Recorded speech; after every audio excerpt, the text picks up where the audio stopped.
어느 날 퇴직한 선배가 조용히 말하더라. 퇴로가 없다는 건 이제 도망갈 곳도 없다는 뜻이라고. 젊었을 땐 실패해도 다시 시작할 기회가 있다고 위안했지만 쉰이 넘고 나면 그 말이 말장난이었단 걸 몸으로 체감하게 된다. 남은 생은 길고 자산은 빠르게 줄어든다.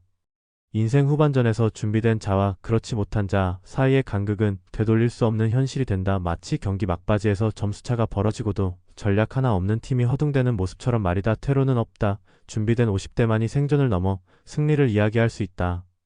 첫 번째 사례는 전직 대기업 부장 출신의 남성이다.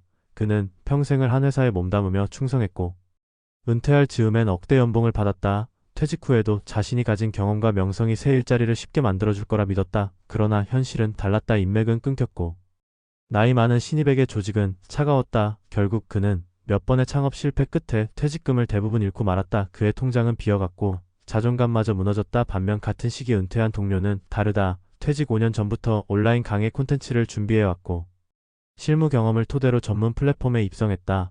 강의 수익은 생각보다 빠르게 늘었고 그는 지금도 스스로의 시간표로 살며 새로운 후배들을 가르치고 있다. 둘 모두 같은 출발점이었지만 준비의 유무가 그들의 은퇴 이후를 갈랐다.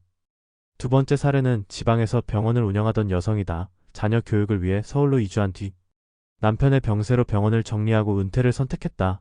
그녀는 퇴직금과 부동산을 정리한 돈으로 소일거리를 하며 살 요량이었다. 처음엔 남편의 간병과 자녀 돌봄이 일상이었지만 시간이 지나며 고립감이 찾아왔다. 삶의 의미가 사라졌고 재정적 부담은 점점 커졌다. 의료인이었기에 건강에 대한 감각은 있었지만 돈의 흐름을 읽지 못했던 게 패착이었다. 반면 그녀의 후배였던 또 다른 여성은 상황이 닮았지만 다르게 대처했다. 미리 주택을 처분하고 소형 임대사업으로 전환해 월세 수익을 안정적으로 만들었다.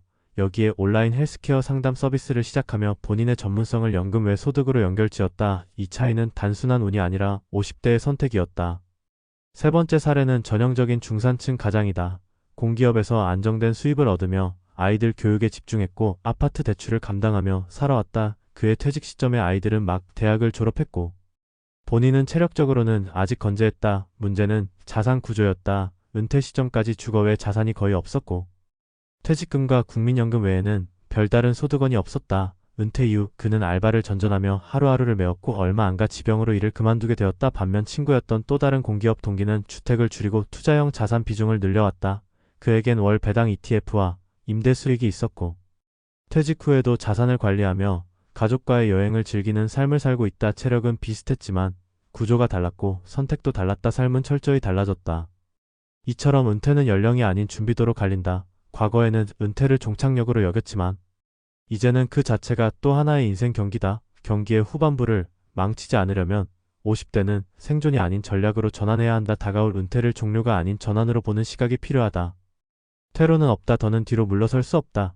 그러니 지금 준비하는 50대만이 노후를 생존이 아닌 승리의 시간으로 바꿀 수 있다. 그것이 바로 오늘 우리의 결정이 인생의 후반부를 어떻게 채울 것인지를 가르는 진짜 이유다. 퇴로가 없는 은퇴의 길목에서 50대는 누구보다 냉정한 판단을 내려야 한다. 단순히 오래 일했기 때문이 아니라 이제는 시간이 유한하다는 사실이 명백해지기 때문이다. 한때 청춘의 열정으로 미래를 담보할 수 있었던 시절은 지나갔다. 이제부터는 축적한 자산과 체력, 그리고 결단력이 노후의 양과 질을 결정짓는다. 본 칼럼에서는 앞선 세 가지 사례에서 도출된 현실을 토대로 노후 준비에서 가장 핵심적인 세 가지 전략과 그 적용 방법을 제시하고자 한다. 첫 번째는 자산 구조의 전환이다. 많은 50대는 여전히 소유 중심의 자산 구조에 익숙하다. 주택을 보유하고 있는 것만으로 안정감을 느끼지만 이는 유동성 위기의 가장 큰 원인이 되기도 한다.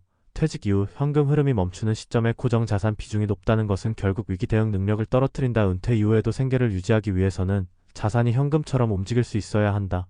이를 위해서는 주택을 소형화하거나 전세를 월세로 전환하거나 심지어 거주지를 바꿔 월세 수익을 얻는 구조를 고민해야 한다.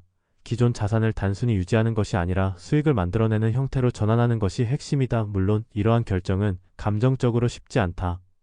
내가 평생 살아온 집을 줄인다는 것에 대해 저항이 클 수밖에 없기 때문이다. 하지만 은퇴 후의 삶은 감정이 아닌 숫자와 구조로 움직인다. 변화는 불편하지만 준비되지 않은 변화는 파괴를 부른다. 두 번째는 일의 지속성이다. 앞선 사례에서도 드러났듯이 은퇴는 곧 수입의 중단을 의미하며 이는 대부분의 은퇴자가 경험하는 급격한 소비 패턴의 변화로 이어진다. 문제는 이 변화가 자발적이기보다는 강제적인 축소라는 데 있다. 이를 계속할 수 있는 구조를 만드는 것은 단지 돈의 문제가 아니라 삶의 균형과 정체성의 문제이기도 하다. 이 시점에서 가장 주목할 모델은 세컨드 커리어이다. 자신의 전문성이나 경험을 기반으로 한 파트타임 강의 또는 컨설팅 혹은 온라인 플랫폼을 활용한 디지털 노동이 대표적이다. 이는 단순한 경제활동이 아니라 사회적 연결을 유지하는 방법이기도 하다.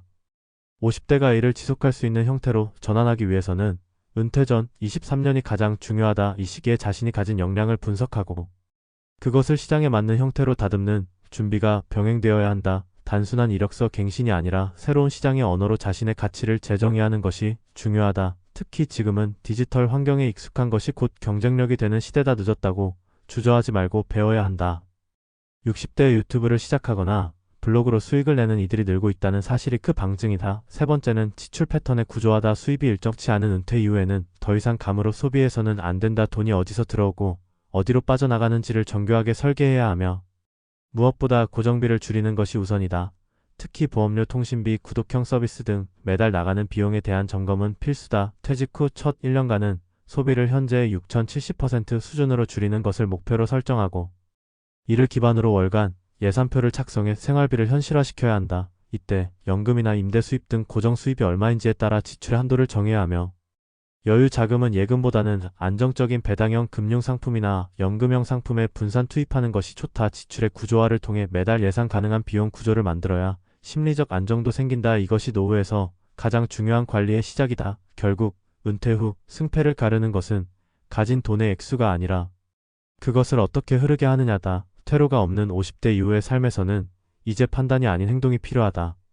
주어진 시간 안에 구조를 재설계하지 않으면 기다리는 것은 생존을 위한 반복적 노동뿐이다. 준비는 선택이 아니라 생존의 조건이다. 이 시점에서 자신의 자산 구조를 바꾸고 새로운 수익 모델을 만들며 지출의 흐름을 통제하지 못한다면 아무리 많은 자산을 보유하고 있어도 오래가지 못한다. 은퇴란 끝이 아니라 또 다른 삶의 시작이며 그 시작을 주도할 수 있느냐의 여부가 인생의 후반부를 갈라놓는다. 50대에게 주어진 시간은 충분하지 않다. 하지만 지금 이 순간 행동에 나선다면 그것이 마지막 기회이자 최고의 반전이 될 수 있다. 절망은 선택이 아니라 무대응의 결과다.